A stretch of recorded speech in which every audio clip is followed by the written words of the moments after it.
Indianapolis, Indiana for the NFL Combine. Alex Dunlap and Cody Carpentier here on Orange Bloods Live. Football with Friends is, of course, fun as hell coming to you live today. If you guys want to hit us up in the chat, please do so. If you have super chats, we'll send them right to the very top. A bunch to get to today. Before we just got in today, so it's been a long day of travel. Cody, any big takeaways from your travels in here to Indy? I don't advise driving, but I did it. Evaded having to connect in the East Coast in that what do they call that thing? A bomb cyclone. So I'm happy about that. I did, nor'easter. I had to drive through a little bit of snow in Kentucky, but we made it. Stopped at Buc-ee's twice. I'm happy. I'm content. Yep. Okay, so a bunch to get to today, man. So Sark had a press conference today. We're going to talk about that. We think that with the official announcements of the new hires, as far as the staff, there was one that has gotten no play, a gem that nobody's talking about. Like Cody says, just a gem of a hire that you haven't heard about. We're going to talk about it right now. First, let's talk about our great presenting sponsor, the Man Eye Institute, where you can see life better. Give them a phone call today, 1-844-WOW-2020. 844-WOW-2020 is how you can reach the Man Eye Institute for any of your vision needs. Whether it's glasses, whether it's contacts, whether it's LASIK, whether it's cataracts, no matter what it is, the Man Eye Institute can help you. They're our great sponsor. They're our presenting sponsor. They're the reason that we can be here. Of course, we need to tell you about the Alpha Seasoning, Cody and I's Elite Spice Blend and our Longhorn Dust Spice Blend. Go to alphaseasoning.com. You can pick those things up. We'll ship them right to you. I'll personally ship them right to you. Pack it, leave you a note. Yeah, man. Like, you can even request that we, you could give you an autograph. Yeah, man. If you want, no one cares about my autograph, but what do you mean? The leading guitarist of Alpha Rev? Nobody wants the. Well, I was certainly not a guitarist. What were you? Well, I mean, if you consider the bass guitar, but it's see what we doing? I was the worst guitarist who could sing, so they asked if I could play bass. Alphaseasoning.com is where you go to get our elite spice blends, man. We traveled to the ends of the earth to find these things. It's been a long travel day. So thanks so much to everybody for keeping on buying our seasonings, man. We certainly appreciate it. All right, can we start out with the Billy Gonzalez stuff? Oh, yeah, spoiler. So that's who it is. That's the gym. So I think the biggest thing here is so we had his press conference. There's about 50 minutes.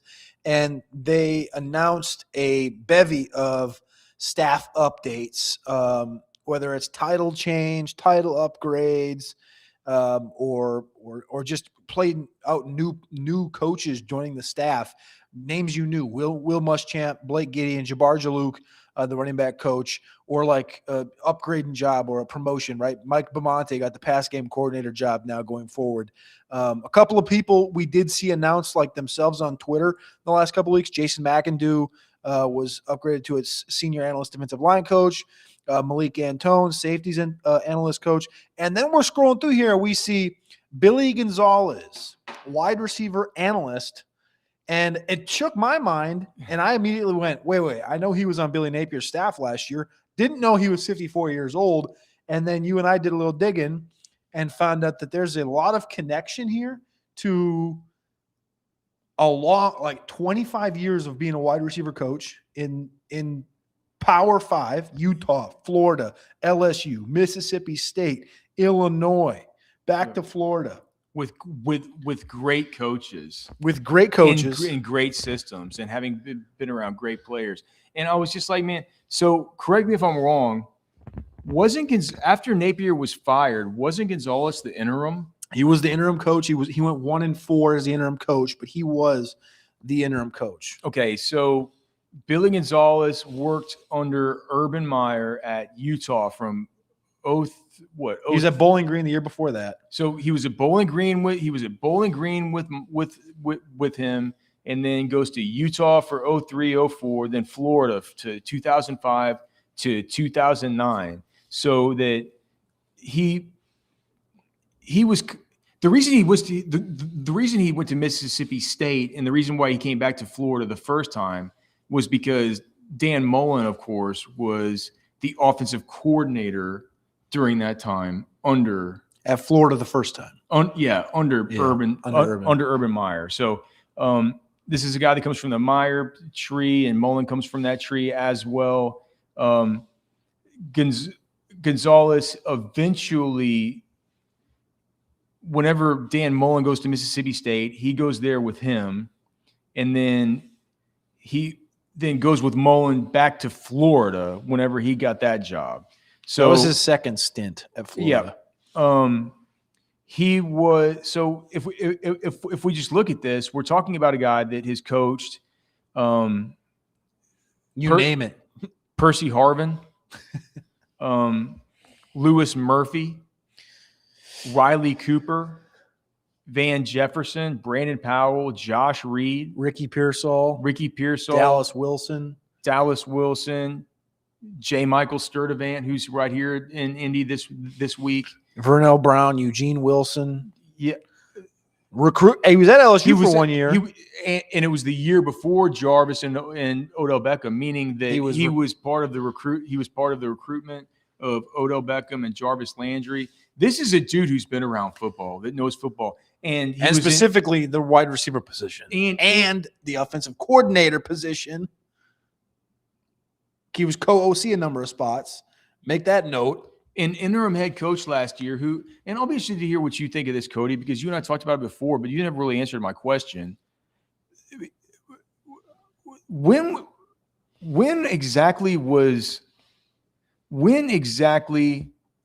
Napier fired? Was that, I mean, I know that he kind of got the reprieve after kind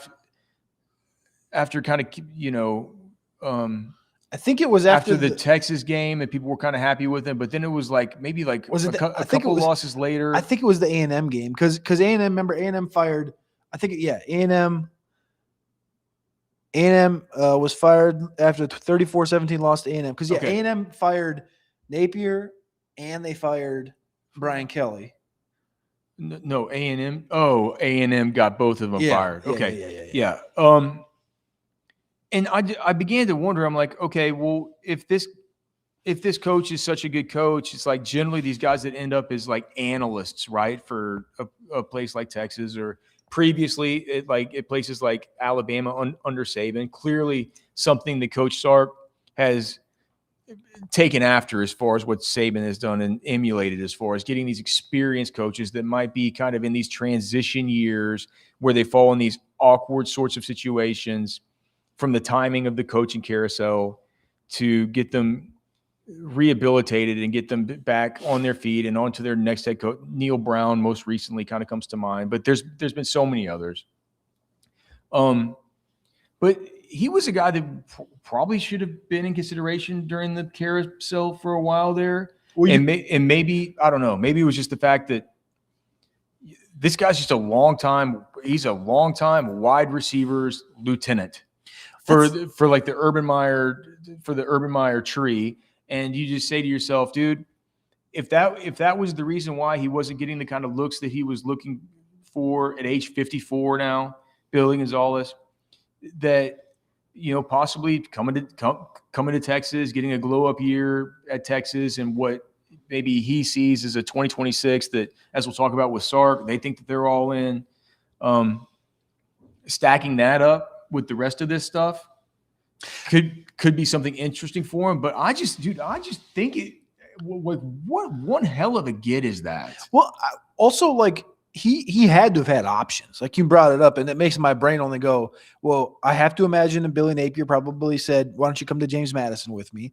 I have to imagine that Dan Mullen, who's been at UNLV and been successful the last couple of years, said, why don't you come to UNLV, go hang out with Dan Mullen again? Or how about that Ohio State, right? Ryan Day has a good relationship with Urban Meyer. Isn't there a wide receiver coach that just left Ohio State? Like, I'm sure there was opportunities out there. It was an offensive coordinator that just left, but he was a wide receiver coach. I get it. Yeah. Anyway, right. So what I'm saying is, like, I'm sure there was opportunities out there, but I wonder, because I don't know, like it was the Aaron Joe last year was the one who went from GM at Georgia Tech to director of scouting at Texas. And everyone was like, why would you take a half step back, right? Why would you go from GM to director of scouting? That's backwards. Right. And it's like, this is saying like Billy Gonzalez has been a wide receiver coach at the highest of levels for 25 years. He's 54 years old. He's in his prime as a coach. And he's like, I'm going to be an analyst this year. It's like Will Muschamp did that at Georgia. Yeah. Will Muschamp also had like, kids going through high school and stuff. Reasons to take a step back. So I wonder if there's a reason to the Billy Gonzalez becoming an analyst. Now he hasn't been an analyst since like 96, which was the year I was born. So that's 29 years now. But it's interesting. I think it's a gem. And I think what else it is we heard a lot of names floating around, not a lot, but a couple of names floating around. The Texas staff was like, that seat could be hot last year.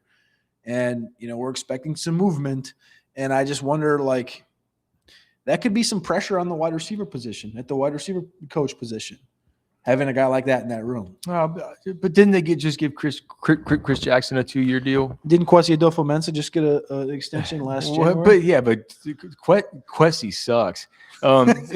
Here's this guy. Is that Alan Makeda? I need the Man I Institute to be able to help me out. That's here. Alan Makeda. Can you spray cologne into the envelope? Do you still wear cologne? I'm not sure I even have cologne. I think my son is big on this stuff. He's like 8 years old, and these kids now are talking about their looks maxing and stuff like that, and this is kind of part of their looks maxing. Yeah, is that a term though? Yeah, if you have kids, though, you'll hear them talk. If you have kids, that you hear them talk about this stuff. They're real. Kids are creeps, but I think they have been the whole time. Really, I think we were probably creeps too. Of course.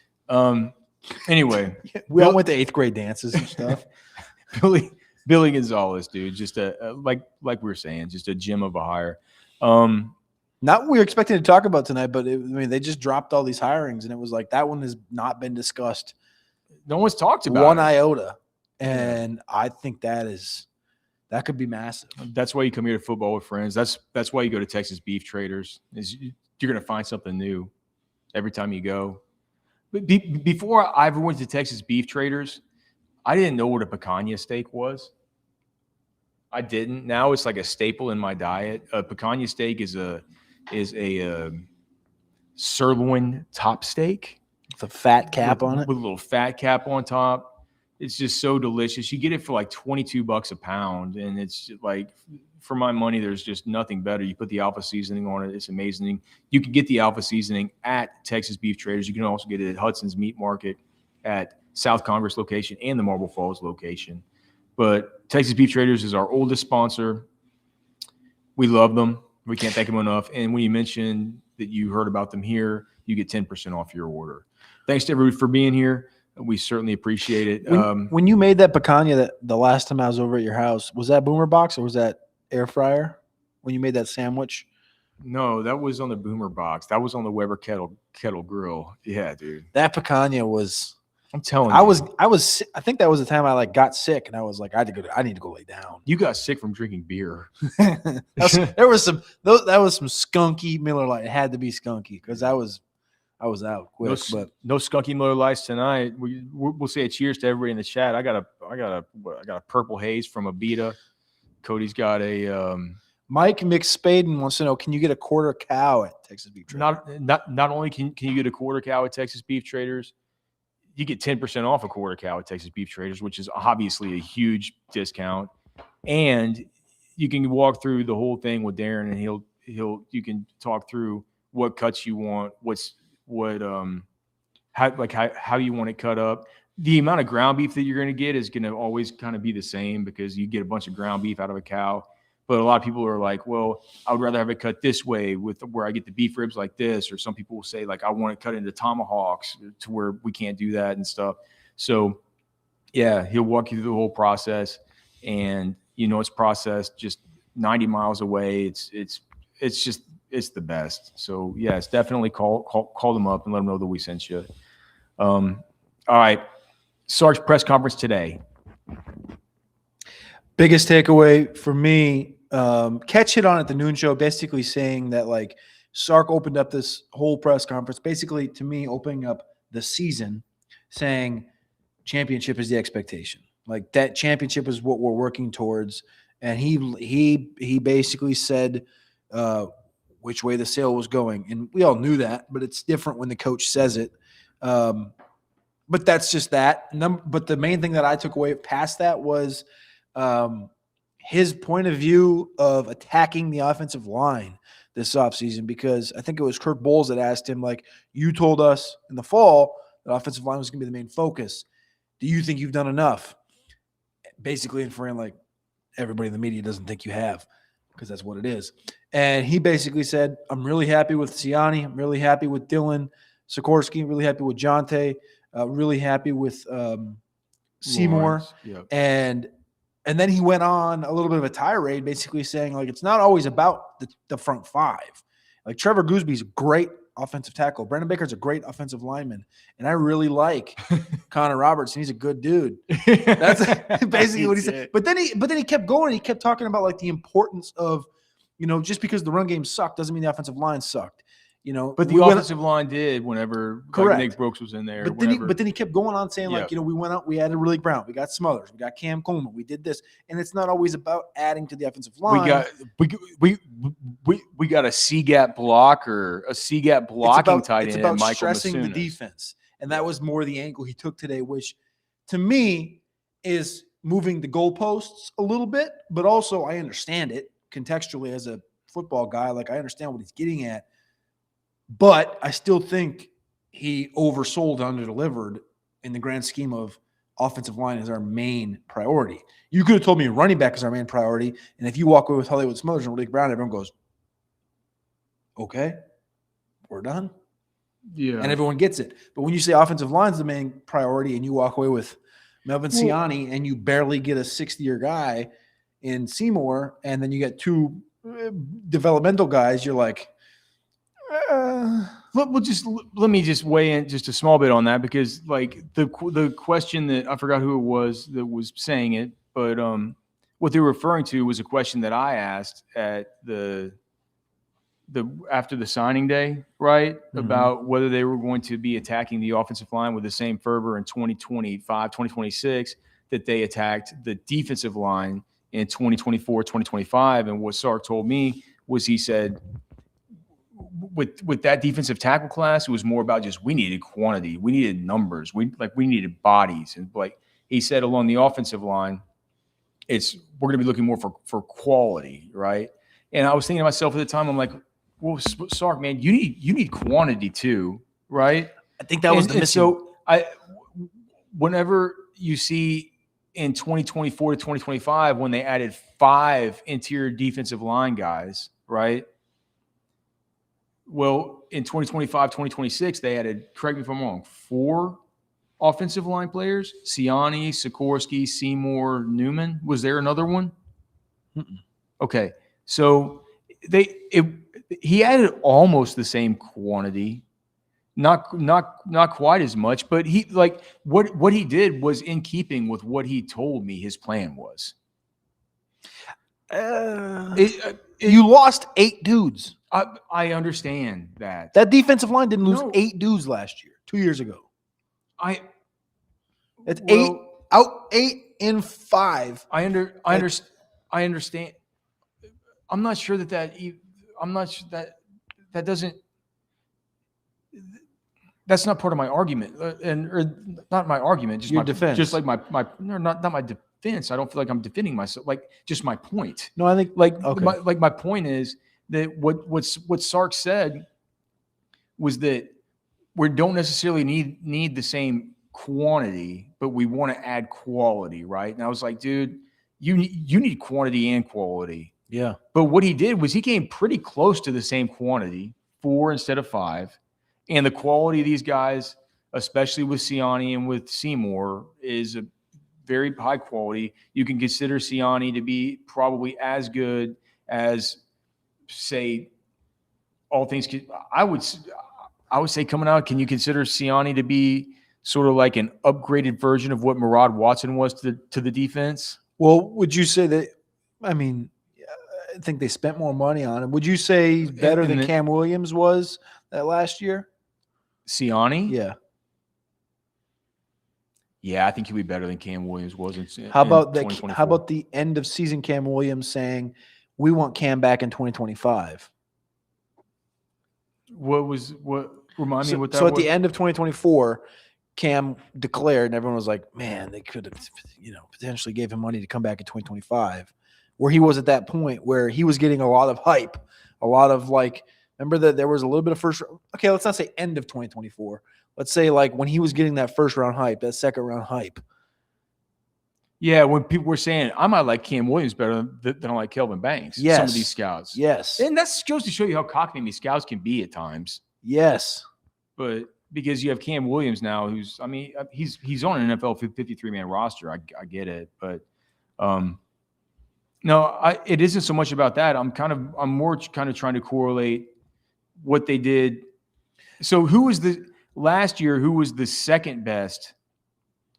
The second best Cole Brevard defensive, and you can draw a straight line from a guy like Cole Brevard to a guy like Lawrence Seymour.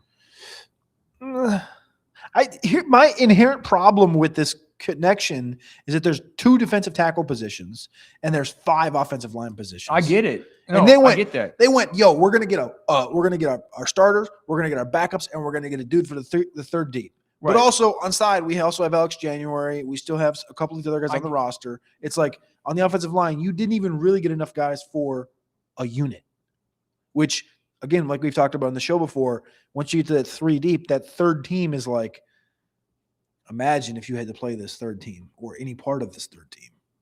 Imagine if you had to play the whole second team next year. In the SEC, you'd be in big trouble. Arch Manning probably wouldn't make it through a couple of games. But look, as far as what they have, as far as the starters, the starting 5, it's come together. Sark said today, it's it's not all the offensive line, yada, yada, yada. I totally get it. I totally get what he's saying about when you got these 2 runners in Raleek Brown and Hollywood Smothers, that it changes the run game that much more. When you have a blocking tight end like Michael Masunas coming in, it changes the run game that much more. You get Arch another year, it changes the run game that much more, right?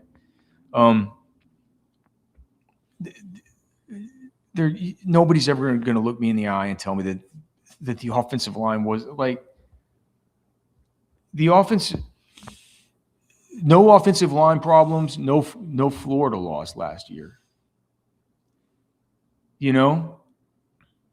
It's just true.